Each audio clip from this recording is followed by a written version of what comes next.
नमस्कार, आप देख रहे हैं खबर उत्तराखंड। मैं हूं आपके साथ तन्वी। रुक करते हैं खबरों का, लेकिन उससे पहले एक नजर डालते हैं इस वक्त की हेडलाइंस पर। गोवा नाइट क्लब हादसे में उत्तराखंड के 5 युवकों की मौत। सभी क्लब में थे कर्मचारी। सीएम धामी ने गोवा सीएम से की बातचीत। ऋषिकेश में जन सेवा केंद्र सील, आधार कार्ड सहित कई संवेदनशील दस्तावेज बरामद।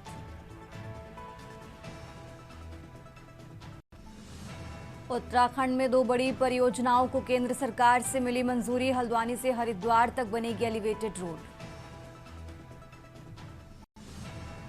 देहरादून के त्यूड़ी में गैस रिसाव से 3 राजमिस्त्रियों की मौत। कमरे में मिले शव, खिड़की दरवाजे थे अंदर से बंद।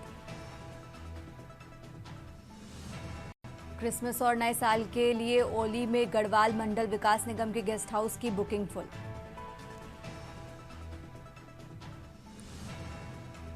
उत्तराखंड के पहाड़ी इलाकों में पाला गिरा। मैदानी क्षेत्रों में धुंध। बद्रीनाथ में तापमान -14 डिग्री सेल्सियस।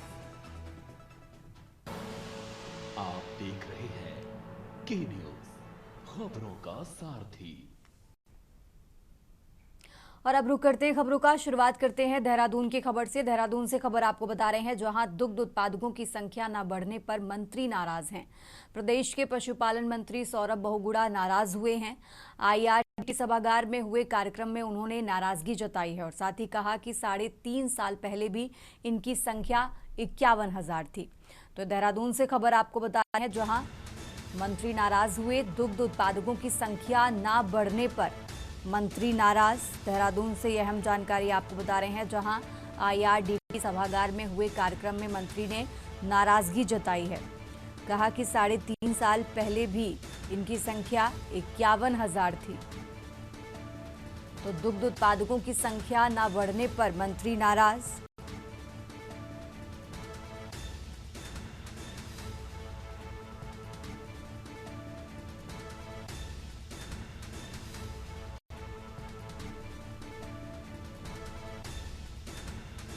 देहरादून से खबर आपको बता रहे हैं, जहां दुग्ध उत्पादकों की संख्या न बढ़ने पर मंत्री नाराज।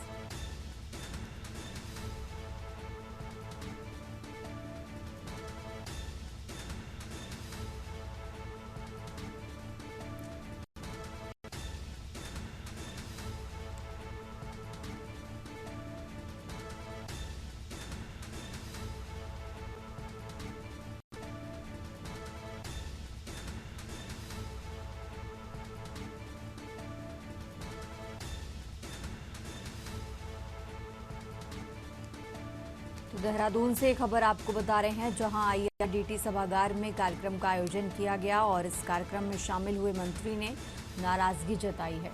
देहरादून से खबर, जहां दुग्ध उत्पादकों की संख्या न बढ़ने पर मंत्री नाराज।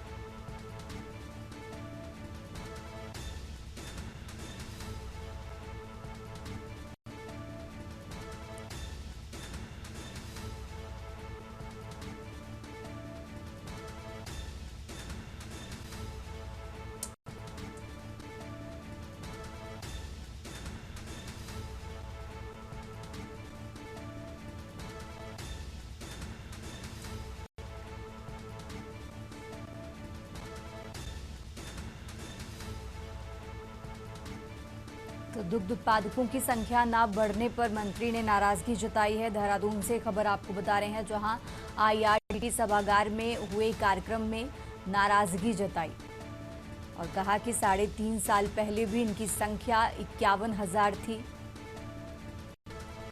तो देहरादून से खबर आपको बता रहे हैं, जहां दुग्ध उत्पादकों की संख्या न बढ़ने पर मंत्री ने नाराजगी जताई है।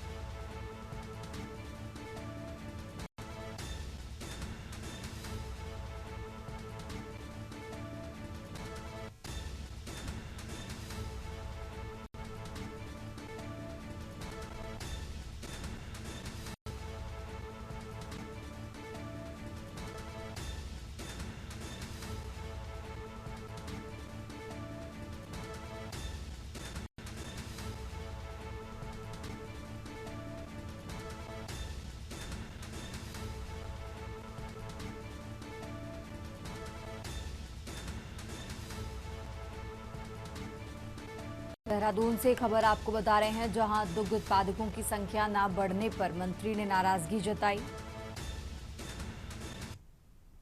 आगे बढ़ते हैं खबरों में। खबर देहरादून से है, जहां पूर्व मंत्री हरक सिंह रावत ने माफी मांगी है। पूर्व मंत्री पावटा साहिब गुरुद्वारा पहुंचकर उन्होंने माफी मांगी है। जोड़ा घर व लंगर रसोई में सेवा कर प्रायश्चित किया। पिछले दिनों अधिवक्ताओं के धरना प्रदर्शन पर बयान दिया था। पूर्व मंत्री रावत के शब्दों पर सिख समाज ने आपत्ति जताई थी, तो बीजेपी ने रावत के माफी को नौटंकी बताया है। देहरादून से खबर आपको बता रहे हैं, जहां पिछले दिनों अधिवक्ताओं के धरना प्रदर्शन पर उन्होंने बयान दिया और अब माफी मांगी है। और इसी के साथ अब बीजेपी ने रावत के माफी को नौटंकी बताया है। तो देहरादून से खबर आपको बता रहे हैं, जहां पूर्व मंत्री रावत के शब्दों पर सिख समाज ने आपत्ति जताई।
और अब आपको सीधा लिए चलते हैं देहरादून, जहां रैतिक परेड कार्यक्रम में सीएम धामी पहुंचे हुए क्या कुछ कह रहे हैं, सुनिए।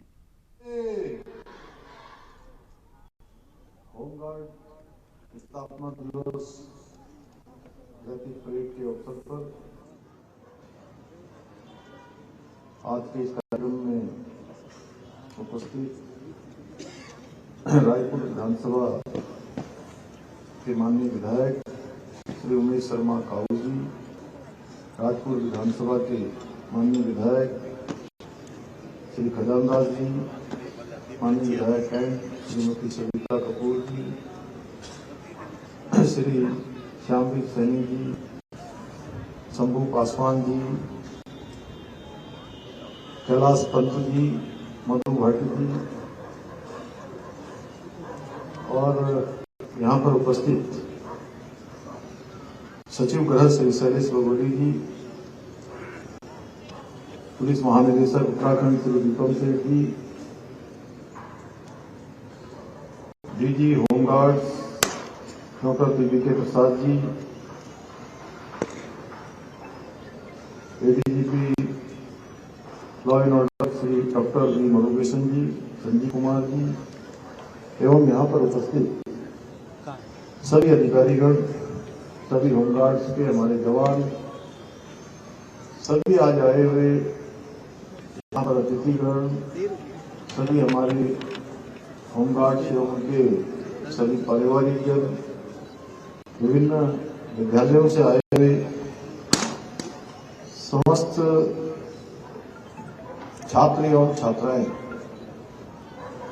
उपस्थित नौजवान साथियों, मीडिया के मित्रों, मैं सबसे पहले आप सभी का आज इस अवसर पर हमारे होमगार्ड्स के समस्त अधिकारीगणों का, समर्पित जवानों का और सभी महानुभावों का हार्दिक स्वागत करता हूं, हार्दिक अभिनंदन करता हूं। तथा आप सभी को आज 63वें होमगार्ड्स एवं नागरिक सुरक्षा स्थापना दिवस की हार्दिक बधाई एवं शुभकामनाएं देता हूं।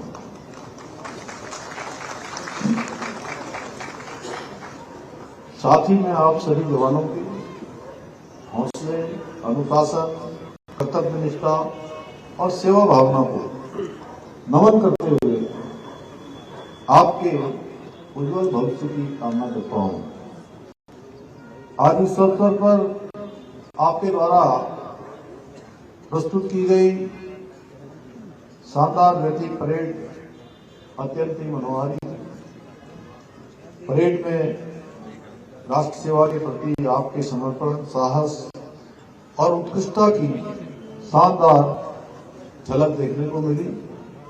साथ ही इस परेड में हमारी महिला होमगार्ड्स ने जिस सामंजस्य, अनुशासन और आत्मविश्वास के साथ अपनी उत्कृष्ट प्रस्तुति दी, वह भी अत्यंत सराहनीय गई।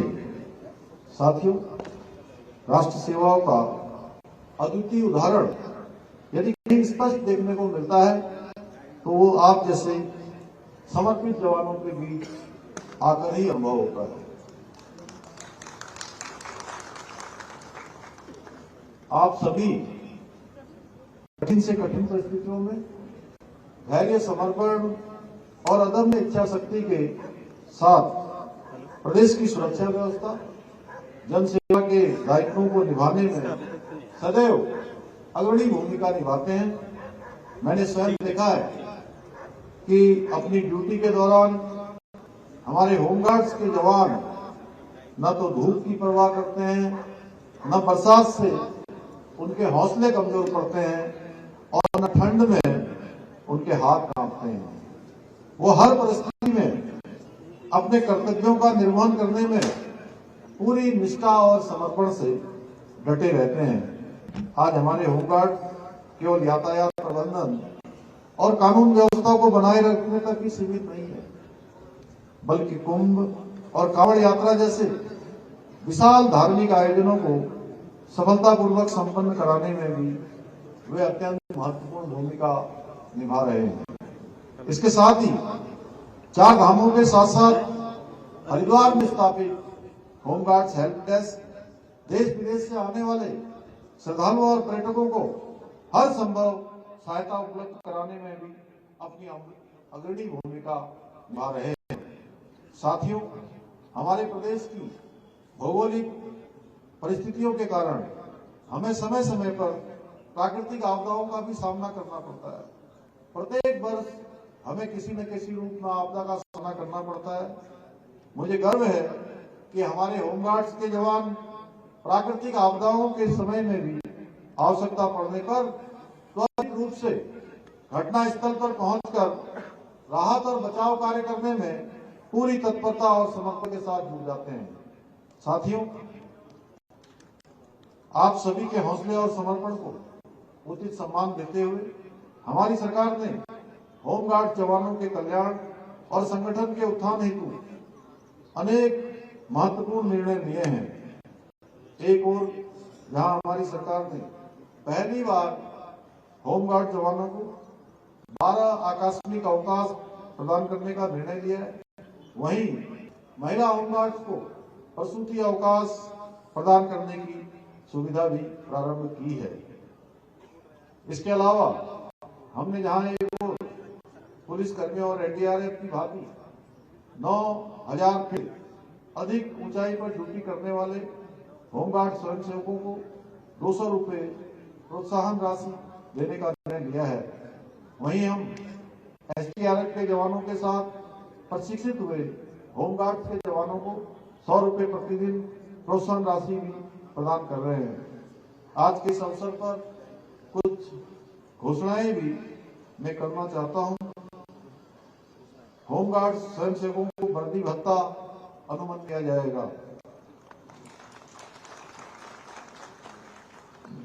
राज्य में अंतरजनपदीय ड्यूटियों में तैनात होने वाले होमगार्ड स्वयंसेवकों को मिलने वाले भोजन भत्ते को 100 रुपये से बढ़ाकर 150 रुपये किया जाएगा। नागरिक सुरक्षा संगठन के स्वयंसेवकों को मिलने वाले प्रशिक्षण भत्ते को 50 रुपए से बढ़ाकर 140 रुपए प्रतिदिन किया जाएगा। मैं आप सभी को आश्वस्त करना चाहता हूं कि हमारी सरकार इसी प्रकार आपकी सुविधाओं के विकास के लिए पूर्ण प्रतिबद्धता के साथ निरंतर कार्य करती रहेगी और मुझे पूर्ण विश्वास है कि हमारे होमगार्ड अपने साहस से, अपने समर्पण से और निष्ठा के साथ इसी प्रकार सभी कामों को और सरकार के साथ कंधे से कंधा मिलाकर उत्तराखंड को सशक्त, सुरक्षित और समृद्ध राज्य बनाने के हमारे विकल्प रहित संकल्प को पूर्ण करने में अपना योगदान प्रदान करते रहेंगे। इसी विश्वास के साथ आप सभी को पुनः होमगार्ड दिवस की, स्थापना दिवस की हार्दिक बधाई देते हुए मैं अपनी बात समाप्त करता हूं। धन्यवाद। धन्यवाद महोदय। अब माननीय मुख्यमंत्री जी का परेड कमांडर्स एवं अन्य अधिकारियों से परिचय कराया जाएगा।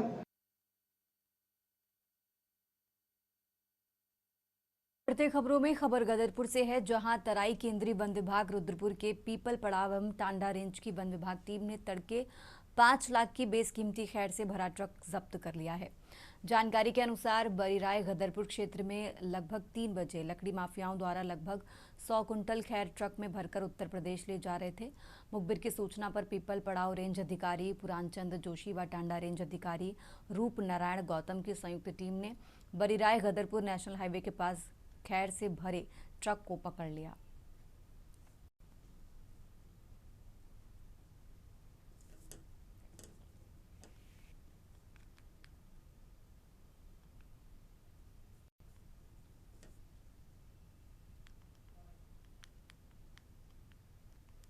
न्यूज़ के जो आप मेरे बड़े भाई जीवनयाल जी हैं, मैं आपका धन्यवाद करना चाहूँगा जो आप कवरेज कर रहे हैं। ये बहुत ही सराहनीय कार्य किया है। जब से हमारे जोशी जी वन क्षेत्र अधिकारी नए रेंजर आए हैं तो ये बहुत ही सराहनीय कार्य कर रहे हैं और इससे पहले गौतम साहब भी बहुत ही सराहनीय कार्य करते थे। तो ये मिलजुल करके ही काम कर रहे हैं। बहुत ही अंकुश लगाया है इनने चोरी पे और खैर जैसी की बेशकीमती लकड़ी को ये जो औने पौने दामों में बेचा जा रहा है। तो मैं सभी वन अधिकारी जो भी हैं उनकी टीम को बहुत हार्दिक बधाई देता हूँ। पीपल पड़ाव रेंज स्टाफ द्वारा एक दिनेशपुर क्षेत्र के बरीराय गांव से एक खैर का ट्रक बरामद हुआ है जो आपके सामने इसमें खैर भरी हुई है। इसमें चालक और परिचालक दोनों गिरफ्तार हुए हैं।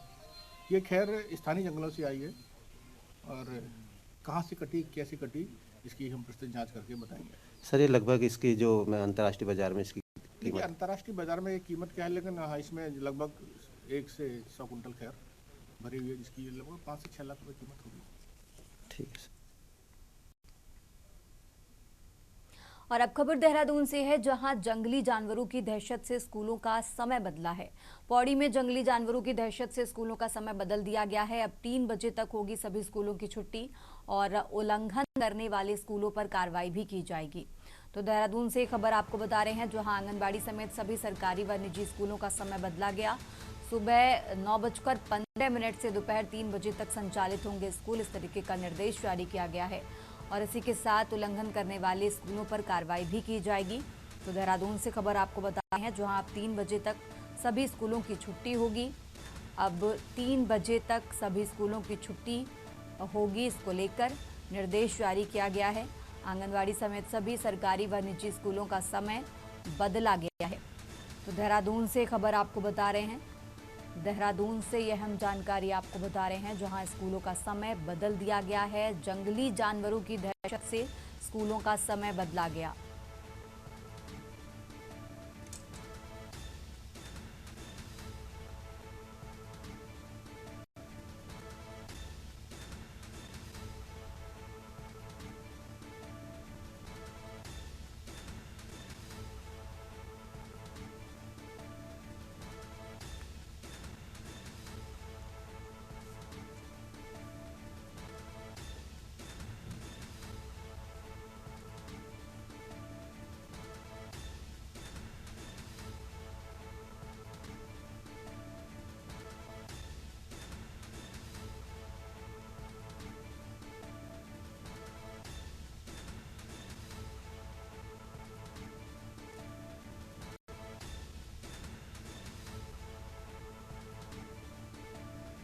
आगे बढ़ते खबरों में खबर देहरादून से है, जहां बदल सकता है मौसम का मिजाज।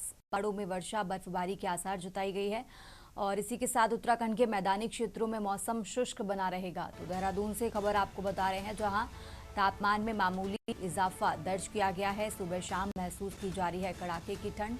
3200 मीटर से अधिक ऊंचाई वाले क्षेत्रों में हिमपात होगा। तो देहरादून से खबर आपको बता रहे हैं, तापमान में मामूली इजाफा दर्ज किया गया है। उत्तराखंड के मैदानी क्षेत्रों में मौसम शुष्क बना रहेगा। उत्तराखंड के मैदानी क्षेत्रों में मौसम शुष्क बना।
और अब खबर देहरादून से है, जहां आईएमए पीओपी बदल जाएगा। भारतीय सैन्य अकादमी का इतिहास अगले महीने भी करेंगी कदम ताल। तो भारतीय सैन्य अकादमी देहरादून में इस साल 13 दिसंबर में होने वाले पासिंग आउट परेड एक ऐतिहासिक पड़ाव साबित होने वाली है। आईएमए के 93 साल के इतिहास में ये अंतिम परेड होगी, जिसमें केवल पुरुष कैडेट शामिल होंगे। साल 2026 से परेड का दृश्य बदल जाएगा और महिला कैडेट भी पुरुषों के साथ कदम ताल करती दिखाई देंगी। आईएमए, जो अब तक केवल पुरुष कैडेट के प्रशिक्षण का केंद्र रहा है, मौजूदा प्रशिक्षण चक्र से महिला कैडेट की भागीदारी के साथ सेना में लैंगिक समानता की शुरुआत कर चुका है।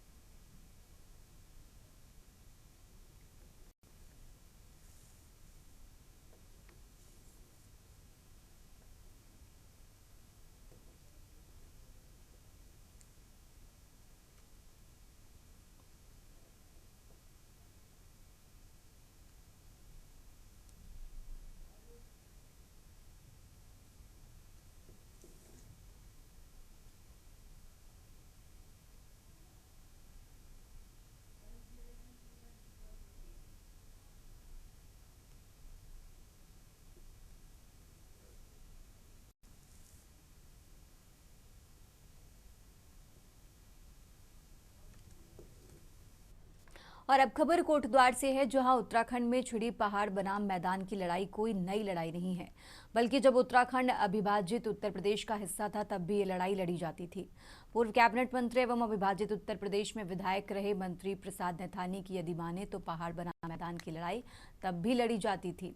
मंत्री प्रसाद नैथानी ने कहा कि जो लोग पहाड़ बनाम मैदान करते हैं उनको जनता द्वारा सबक सिखाया जाना चाहिए।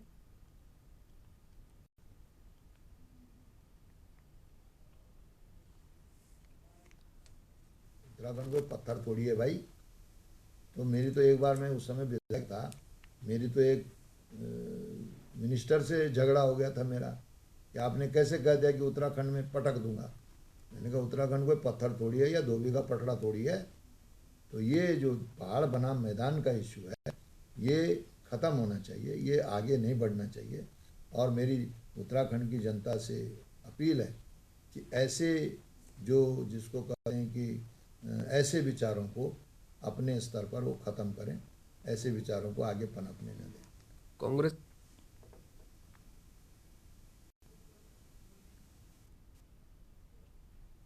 उत्तराखंड की खबरों में फिलहाल इतना ही। आप देखते रहिए के न्यूज़ इंडिया।